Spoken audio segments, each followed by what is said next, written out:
हमारे व्यक्तित्व के धनी हैं, जो हमारी आशा की किरण है, हमारे मार्गदर्शक हैं। और उनको कुछ बोलने से पहले और उनकी शुरुआत करने से पहले उन्हीं के बारे में आप सभी के लिए उनकी जो आज तक की जर्नी रही है, उनकी सफलता की जो जर्नी रही है, और जिनके सफलता की जर्नी के साथ हमें भी कुछ यहाँ पे मार्गदर्शन मिलने वाला है, जिसका वीडियो हमने यहाँ पे बनाया हुआ है, जो हम स्क्रीन पर यहाँ पे दिखाने वाले हैं। So I request video please.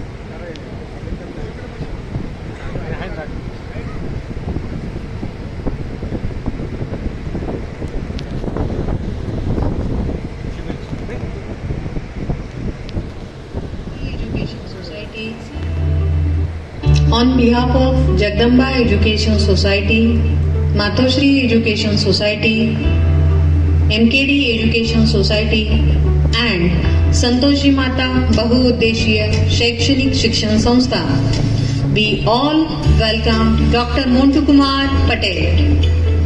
Talking about him, he is very young and dynamic president of Gujarat State Pharmacy Council and Pharmacy Council of India. He had played very crucial role in Corona pandemic when whole world was fighting against Corona. There was need of mental stability and peace. His team of 1,000 PharmD students along with some MPharm students and Health Ministry of Gujarat State, they daily visited many patients and did counseling and thus saved the lives of many people. He made Gujarat as first paperless state pharmacy council. In his tenure, he trained 65,000 pharmacists. As soon as he had taken the charge of President of Pharmacy Council of India, very revolutionary decisions which had impact on creating quality pharmacy education in India, which includes very first, that is a seat reduction of many institutions, which is ultimate break to malpractices. Second, exit examination for D-pharmacy student. Because of that, only skilled and knowledgeable pharmacists will be registered with State Pharmacy Council. Third decision is syllabus reform. We want to bring skill-based syllabus. Fourth decision was PCI job portal. The opening of PCI job portal is very remarkable initiative taken by him for making availability of skilled pharmacists to pharma sector. He is fighting for prescription right to pharmacists, which will give recognition to pharmacists and make him stand across the globe. He is trying to include pharmacy subject, which is in the UPSC examination as one of the main subject. Now he is striving hard to create clinical pharmacist post to state as well as central government hospital. So he is working very hard. He is very passionate for pharma profession, and yes sir, we are saluting your hard work as well as your passion. Thank you very much. Thank you so much. मैं sir के आज तक की सफलता के लिए मैं यही कहना चाहूँगी, कहते हैं सपने उन्हीं के पूरे होते हैं जो ख्वाब देखते हैं। कहते हैं सपने उन्हीं के पूरे होते हैं जो ख्वाब देखते हैं, और ख्वाब उन्हीं के पूरे होते हैं जिनके पंखों में उड़ान होती है। सो एक बार सर के लिए जोरदार तालियां। So now I request doctor Montu Kumar Patel, please share few words with us and guide us all our future pharmacists.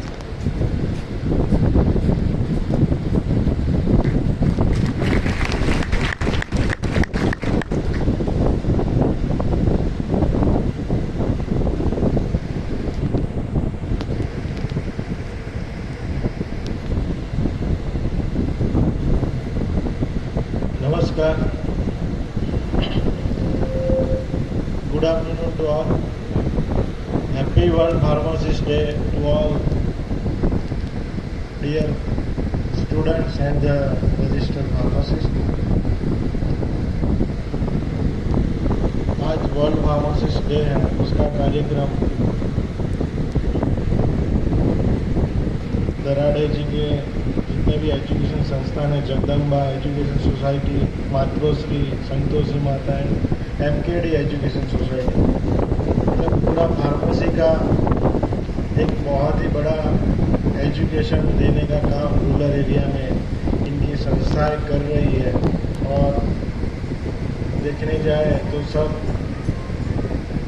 Maharashtra में रूरल और विलेजेस ज़्यादा है, जैसे गुजरात में भी है, तो गांव तक फार्मेसी की शिक्षा पहुंचे वैसा प्रयास उनके संस्थानों ने किया है। उसके लिए मैं और आज के कार्यक्रम में मुझे बुलाने के लिए आप सबका मैं आभारी हूँ, और स्पेशली दराड़े जी का। महाराष्ट्र फार्मेसी काउंसिल के president Atul Ahire ji, drug inspector from Nashik mister Chandrakant More ji, mister Sudesh Aher ji, district chairman of the chemist drug association, mister Ravindra Pravan, director of the AIOCD, Narendra ji Darade, Laxman ji Darade and Kishore ji Darade, specially Rupesh ji Darade and Sanket ji Darade, Bapu Kale Yeola member of the NDCDA, तो और बाकी सब हमारे डियर स्टूडेंट्स और डिफरेंट कॉलेज से आए हुए principal, pharmacy graduate. World pharmacist day का एक बहुत बड़ा महत्व होता है हमारे सबके लाइफ में, क्योंकि हर साल वर्ल्ड फार्मासिस्ट डे हम 25 सितंबर को मनाते हैं। लेकिन इसको क्यों सेलिब्रेट करते हैं वो अगर हम समझ पाए तो मुझे लगता है कि हमारा फार्मेसी प्रोफेशन आगे जाएगा। क्योंकि आप जब ग्रेजुएशन से ही फार्मासिस्ट डे, मतलब फार्मासिस्ट की जो प्रोफेशनल वैल्यूज़ है वो पब्लिक में क्या है, उसके लिए हम फार्मासिस्ट डे सेलिब्रेट करते हैं। और हमारा जो कंट्रीब्यूशन पब्लिक लाइफ में, गवर्नमेंट के सेक्टर्स में या तो प्राइवेट सेक्टर्स में क्या है, उसके लिए हम जो भी काम करते हैं वो वर्ल्ड फार्मासिस्ट डे पे सभी पब्लिक में जाकर या तो पूरे गवर्नमेंट में हम पूरा सेलिब्रेशन करके हमारा इम्पोर्टेंस क्या है वो समाज को और पब्लिक को बता दें।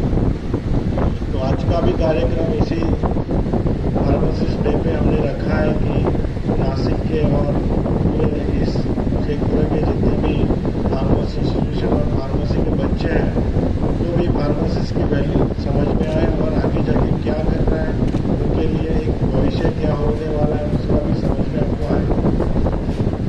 मैं देख रहा हूँ कि पूरे महाराष्ट्र में एजुकेशन संस्थाएं ज़्यादा है, लेकिन फार्मा इंडस्ट्री बहुत कम है। मतलब फार्मा इंडस्ट्री का जो मेन ऑफिस है, कॉर्पोरेट क्षेत्र है, वो सारी मुंबई में है। लेकिन इंडस्ट्री की बात करें, जहाँ ज़्यादातर लोग काम करते हैं इंडस्ट्री में, जहाँ मैन्युफैक्चरिंग ऑफ द मेडिसिन होती है, वैक्सीन्स बनती है, API इंडस्ट्री है, वो सारा काम मतलब महाराष्ट्र में बहुत ही कम फार्मा इंडस्ट्री। लेकिन एजुकेशन संस्थान की बात करें तो बहुत ही ज़्यादा है। अब गाँव तक खुल गई है, जिससे सारे फार्मासिस्ट को अपना गाँव छोड़कर अदर डिस्ट्रिक्ट छोड़कर दूसरी जगह पे पढ़ाई करने नहीं जाना पड़ेगा।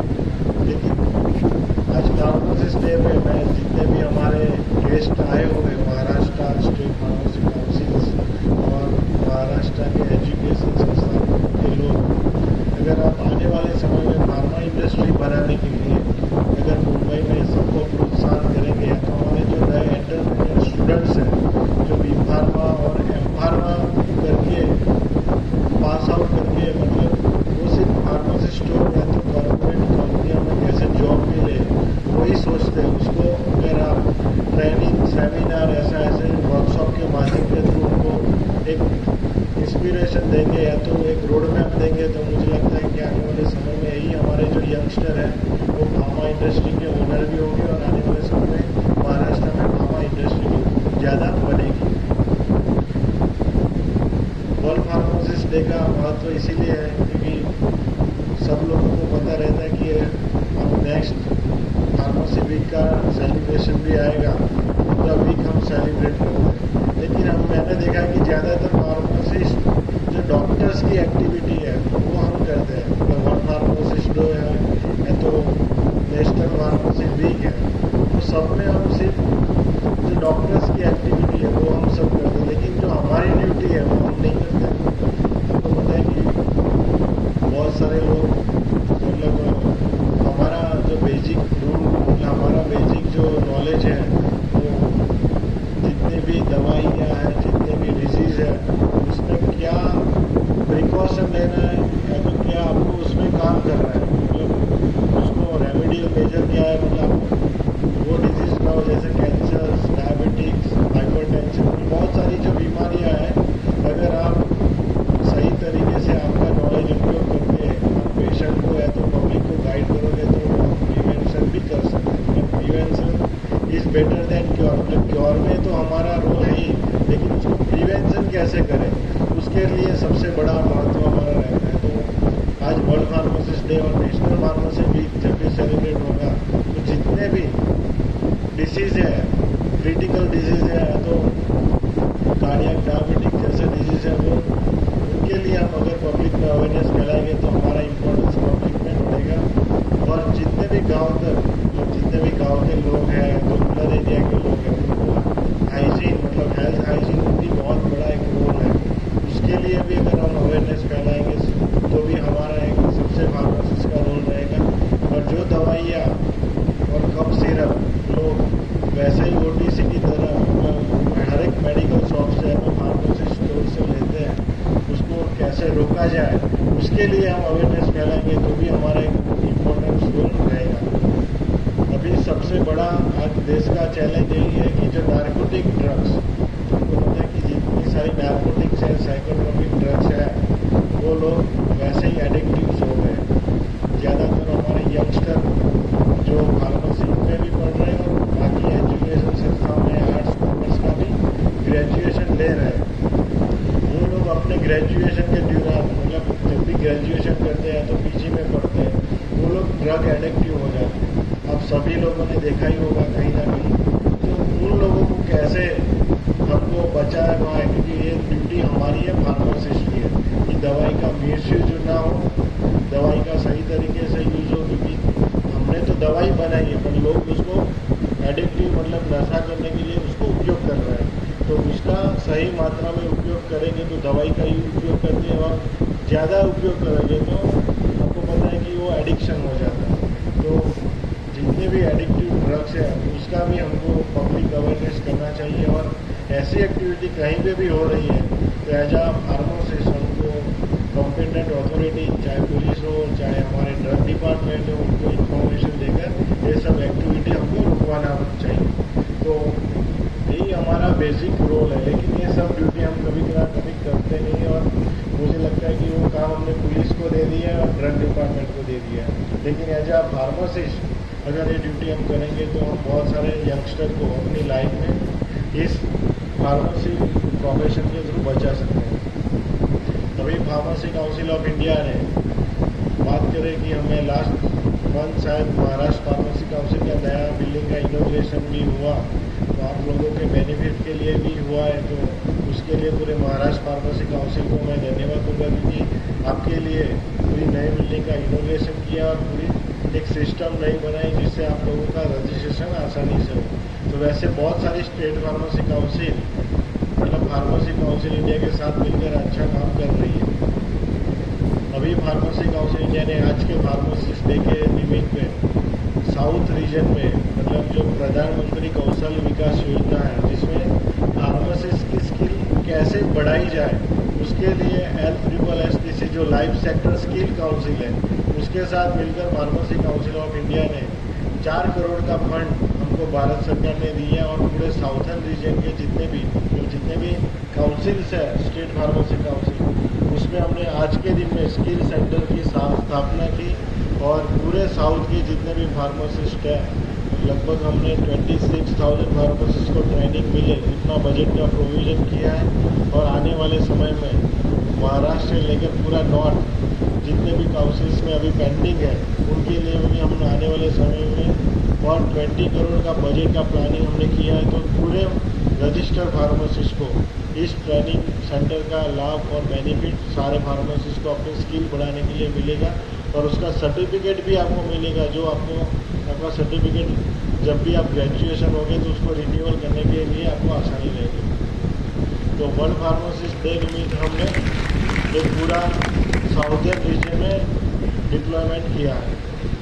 अब बात करते हैं कि हम फॉरेन में फार्मासिस्ट काम कर रहे हैं, हमारे फार्मासिस्ट भी काम कर रहे हैं, हम भी इतना पढ़ाई कर रहे हैं, लेकिन हम तो ज़्यादा ही पढ़ाई कर रहे हैं। इंडस्ट्री का भी नॉलेज ले रहे हैं, क्लिनिकल का भी ले रहे हैं, मतलब वेटरनरी मेडिसिन का भी ले रहे हैं, आयुर्वेदिक मेडिसिन का भी ले रहे हैं। मतलब हमारे पास इतना नॉलेज है।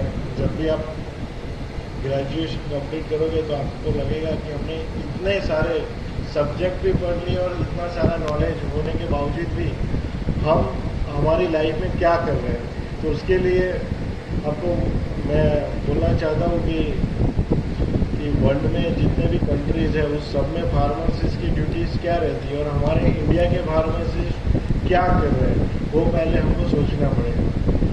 जब भी आप पढ़ाई कर ही रहे हो, एग्ज़ाम आएगी, एग्ज़ाम दोगे, वो अलग बात है, लेकिन एज अ फार्मेसी प्रोफेशनल और एजुकेशन संस्थाएं अभी आज की तारीख में मतलब आने वाले फ्यूचर के लिए क्या काम कर रही है। तो हमको वो रोड मैप के लिए हमको फार्मेसी काउंसिल ऑफ इंडिया ने एक रोड मैप बनाया है, जिसमें फॉरेन के फार्मासिस्ट जैसे पेशेंट काउंसलिंग करके आप फीस लेते हैं, आपकी दवाई का काम तो है ही डिस्पेंस करना, लेकिन दवाई डिस्पेंस करने के लिए ड्रग लाइसेंस की ज़रूरत है। वो ड्रग लाइसेंस के लिए हमारा रजिस्टर्ड फार्मेसी जो स्टेट फार्मेसी काउंसिल हमको सर्टिफिकेट देती है, जो रजिस्ट्रेशन देती है, उसके बाद हम रजिस्टर्ड फार्मासिस्ट बनते हैं। वो रजिस्टर्ड फार्मासिस्ट मतलब आप प्रैक्टिस करने के लिए एलिजिबल हो। लेकिन इसका मीनिंग हमारे ट्रेड और हमारे लोगों ने उसका उल्टा मीनिंग कर लिया कि अगर आपके पास सर्टिफिकेट होगा तो हम पैसा भी देंगे और आपको घर बैठ के काम करना है। तो और हमारा सर्टिफिकेट हमने बेचना शुरू कर दिया, इसीलिए हमारी फार्मासिस्ट की वैल्यू कम हो गई। तो आने वाले समय में जो आपको स्टेट फार्मेसी काउंसिल सर्टिफिकेट देती है, मतलब आप प्रैक्टिस करने के लिए एलिजिबल हो। वो प्रैक्टिस कैसे करनी है उसके नॉर्म्स ऑलरेडी हमने फार्मेसी प्रैक्टिस रेगुलेशन 2015 में बनाया है। उसकी प्रैक्टिस करके आप अपनी फीस भी चार्ज कर सकते हो। कैसे, मतलब पेशेंट काउंसलिंग करके, दवाई का इन्फॉर्मेशन देके, डिजीज़ का इन्फॉर्मेशन देके, जितना भी नॉलेज आपके पास है वो सबका पेशेंट काउंसलिंग करके आप अपनी फीस चार्ज कर सकते हो। लेकिन अभी तक कोई भी फार्मासिस्ट या तो कोई भी एजुकेशन संस्थानों ने ऐसा कोई इनिशिएटिव लिया नहीं है। तो इस फार्मासिस्ट डे पे अगर हम शुरुआत करेंगे, जैसे डॉक्टर्स अपनी प्रोफेशनल फीस लेता है, एडवोकेट अपनी प्रोफेशनल फीस लेता है, चार्टर्ड अकाउंटेंट लेता है, अभी आपको पता है कि जो डायटिशियन है वो भी अपनी प्रोफेशनल फीस लेते हैं। लेकिन हमारे फार्मासिस्ट दवाई का डिस्काउंट देने में मास्टर हो गए। और दवाई डिस्काउंट कैसे देना है, बगल वाली जो शॉप है उसके कंपटीशन कैसे करना है, उसके चक्कर में हमारी प्रोफेशनल वैल्यू भी कम होने जा रही है और हमारी जो प्रैक्टिस का जो है वो कभी हम इम्प्लीमेंट नहीं कर पाए। तो हमको आने वाले समय में आज से ही शुरू करना पड़ेगा। जैसे फॉरेन के फार्मासिस्ट काम करते हैं वैसे हम पेशेंट काउंसलिंग करके आपको रजिस्टर्ड फार्मासिस्ट का सर्टिफिकेट मिला है तो आपको ड्रग लाइसेंस लेने की ज़रूरत नहीं है। आप घर बैठे पेशेंट काउंसलिंग करके पैसा कमा सकते हैं। आपको दवाई बेचना है तो ड्रग लाइसेंस की ज़रूरत है और जो भी नॉर्म्स है वो आपको फॉलो करने पड़ेंगे। तो जो फार्मेसी प्रैक्टिस और दवाई डिस्पेंस का जो डिफरेंट है, दवाई सेल परचेज का काम है, ड्रग डिपार्टमेंट देख रहा है, लेकिन पेशेंट काउंसलिंग काम हमारा फार्मेसिस्ट काउंसिल का काम है, वो हमको देखना चाहिए। तो आज के दिन में यही हमारा मैसेज है कि अगर हमको ग्लोबली फार्मेसी को ले जाना है तो हमको पेशेंट काउंसलिंग का काम शुरू करना पड़ेगा और उसके इक्विवेलेंट हमको काम करके हमारी नॉलेज बढ़ानी पड़ेगी। दूसरा है कि हमारे जो क्लिनिकल फार्मासिस्ट की पोस्ट अभी भारत सरकार ने हमने प्रपोज की और उसका अप्रूवल भी आ गया। तो आने वाले समय में जितने भी फार्मेसी स्टूडेंट्स और फार्मा प्रैक्टिस करते हैं तो सबको इस क्लिनिकल फार्मासिस्ट की जॉब मिलेगी।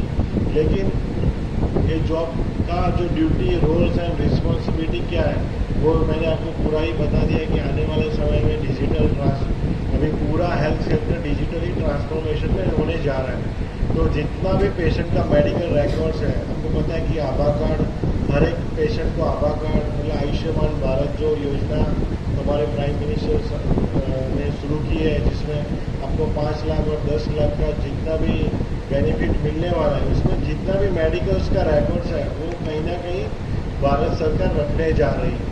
उसमें फार्मासिस्ट का उपयोगी, मतलब फार्मासिस्ट का योगदान बहुत बड़ा इम्पोर्टेंस है। तो वो डेटा मैनेजमेंट के लिए और पेशेंट की हिस्ट्री रखने के लिए हमारे फार्मासिस्ट की पोस्ट हमने क्लिनिकल फार्मासिस्ट की खड़ी की है, जिसमें आपको पूरी मेडिकल हिस्ट्री पेशेंट से लेनी पड़ेगी। बाद में डॉक्टर के पास जाएगा, डॉक्टर उसको 5 to 10 मिनट्स में डायग्नोस करके डिजीज जो भी होगा वो मेडिसिन प्रिस्क्राइब करेगा। तो पूरा हमने रोड मैप भारत सरकार को दिया है, उसके लिए भी हम काम कर रहे हैं। बात करते हैं कि रिस्ट्रिक्शन प्रिस्क्रिप्शन राइट, मतलब आपको पास लिमिटेड प्रिस्क्रिप्शन करने का राइट्स मिलने का अधिकार। अभी तक तो किसी ने ये बात की नहीं, बहुत लोगों ने चर्चा की थी, पर उसमें कोई प्रोग्रेस हुआ नहीं था।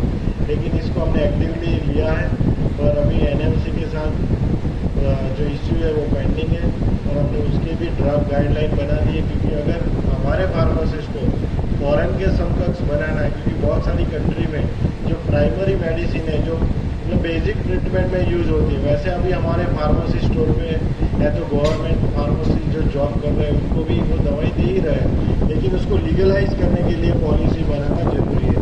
इसके लिए हमने लिमिटेड 200-250 मेडिसिन जो एवरी मिनिमम OTC प्रोडक्ट में हम यूज़ करते हैं, वो सभी के लिए हमने पॉलिसी बनाई है। उसकी भी अप्रूवल भारत सरकार में रखी हुई है। बात करते हैं कि जो अपना जो फार्मेसी काउंसिल इंडिया का, आपको पता है इस साल से आपको स्टूडेंट्स पोर्टल में हर एक लोगों को रजिस्टर करना पड़ा होगा। मतलब हर एक स्टूडेंट्स ने फार्मेसी काउंसिल इंडिया के पोर्टल में, स्टूडेंट पोर्टल में रजिस्ट्रेशन किया है। उसका बेनिफिट आपको क्या होने वाला है? उसका बेनिफिट यही होने वाला है कि आपका सारा डेटा PCI रखेगी। जब भी आपका ग्रेजुएशन कंप्लीट होगा वो सारा डेटा स्टेट फार्मेसी काउंसिल में जाएगा और state pharmacy council without any verification वो डेटा पे ही आपको registration certificate with in 24 hours या तो 48 आवर्स, उसकी लिमिट हम तय कर देंगे, वो आपको देना पड़ेगा। जिससे, क्योंकि स्टेट फार्मेसी काउंसिल में भी प्रॉब्लम्स है वो हम समझते हैं, क्योंकि मैं भी वहाँ पे गुजरात काउंसिल में प्रेसिडेंट का काम किया है। तो जो वेरिफिकेशन ऑफ डॉक्यूमेंट है वो कहीं ना कहीं कॉलेज या तो यूनिवर्सिटियाँ डिले करती है, उसके कारण बच्चों को रजिस्ट्रेशन में डिफ़िकल्टी हो रही है। और एक स्टेट से दूसरे स्टेट में ट्रांसफ़र होने के लिए भी आप लोगों को डिफ़िकल्ट होती है, क्योंकि वहाँ की काउंसिल NOC देगी, मतलब बाद में डॉक्यूमेंट देगी, वेरिफिकेशन करेंगे। तो बहुत सारे स्टेट के अलग अलग नॉर्म्स हैं। उसको स्ट्रीमलाइन करने के लिए एक सेंट्रलाइज रजिस्ट्रेशन सिस्टम हमने एस्टैब्लिश की है।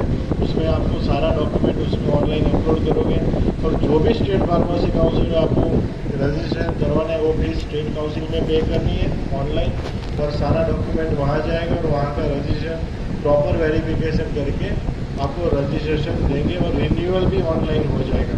और फार्मेसी काउंसिल इंडिया, अभी आपको स्टेट काउंसिल का नंबर मिल रहा है, मतलब PCI आपको सेंट्रल काउंसिल का भी नंबर देगी, जिससे आपको पूरे इंडिया में कहीं पे भी जाना है तो आपको बेसिक एक रजिस्ट्रेशन नंबर होगा, जिससे आपको बेनिफिट मिलेगा। अभी हमने टीचर्स के लिए भी टीचर्स पोर्टल, फैकल्टी पोर्टल बनाया है, उनको भी हमने लिंकअप कर दिया, जिससे जो फर्जी फैकल्टी, मतलब फर्जी टीचर्स एनरोल जो इंडस्ट्री में काम कर रहे हैं, कहीं ना कहीं दूसरी जगह काम कर रहे हैं, वो उन लोगों को भी आइडेंटिफाई करने के लिए हमने टीचर्स को भी एनरोल कर दिया है और उनका भी एक नंबर दे दिया है। और आने वाले समय में, मतलब with in 1 or 2 months Diwali के बाद हम टीचर और स्टूडेंट्स को, मतलब फर्स्ट फेज में हम टीचर्स को आधार कार्ड के साथ लिंकअप करेंगे और आपका सारा data pharmacy council of India में सेम डे दिखेगा। मतलब आप अपने कॉलेज में प्रेजेंट रहे हो कि नहीं रहे हो, प्रैक्टिकल दे रहे हो, थियोरी क्लास ले रहे हो कि नहीं ले रहे हो, पूरा आपको PCI में दिखेगा, जिससे क्वालिटी एजुकेशन हम इम्प्रूव करने में आसानी रहेगी। सेकंड फेज में सारे जितने भी बच्चे हैं, जितने भी स्टूडेंट्स हैं, डिप्लोमा, डिग्री, M.Pharm, PharmD, सभी का आधार कार्ड के साथ लिंकअप हो जाएगा और आप लोगों का भी प्रेजेंस PCI में दिखेगा, जिससे आने वाले समय में इंस्पेक्शन करने की फार्मेसी काउंसिल इंडिया को ज़रूरत नहीं रहेगी। जहाँ डेटा में गड़बड़ी हो रही है तो डेटाबेस से ही हमको पता चल जाएगा कहाँ इंस्पेक्शन करना है। जिससे क्वालिटी एजुकेशन बच्चों को भी मिलेगा और जो अच्छे मैनेजमेंट कॉलेज चला रहे हैं उनको भी बेनिफिट मिलेगा, और जिसको कम सैलरी दे रहे हैं उनको भी, टीचर्स को भी अच्छी सैलरी मिलने का चांसेस हो जाएगा। सभी लोगों ने मुझे सुना और जितने भी बच्चे हैं आने वाले फ्यूचर हैं, और हमारे महाराष्ट्र फार्मेसी काउंसिल, महाराष्ट्र के केमिस्ट रेजिडेंट और महाराष्ट्र के जितने भी एजुकेशन संस्थान के लोग हैं वो सभी लोग हम साथ मिलकर काम करेंगे। और वर्ल्ड फार्मासिस्ट डे निमित्त अब सभी लोगों को मेरी तरफ से बहुत ही हार्दिक शुभकामनाएं। और हमारे honourable health minister Shri JP Nadda ji ने भी हमारी इस फार्मासिस्ट डे को रिकॉग्नाइज करते हुए उन्होंने भी हमको एक ग्रीटिंग मैसेज दिया है, उसके लिए भी मैं हमारे आदरणीय हेल्थ मिनिस्टर सर को भी धन्यवाद देता हूँ। Thank you. जय हिंद, जय भारत।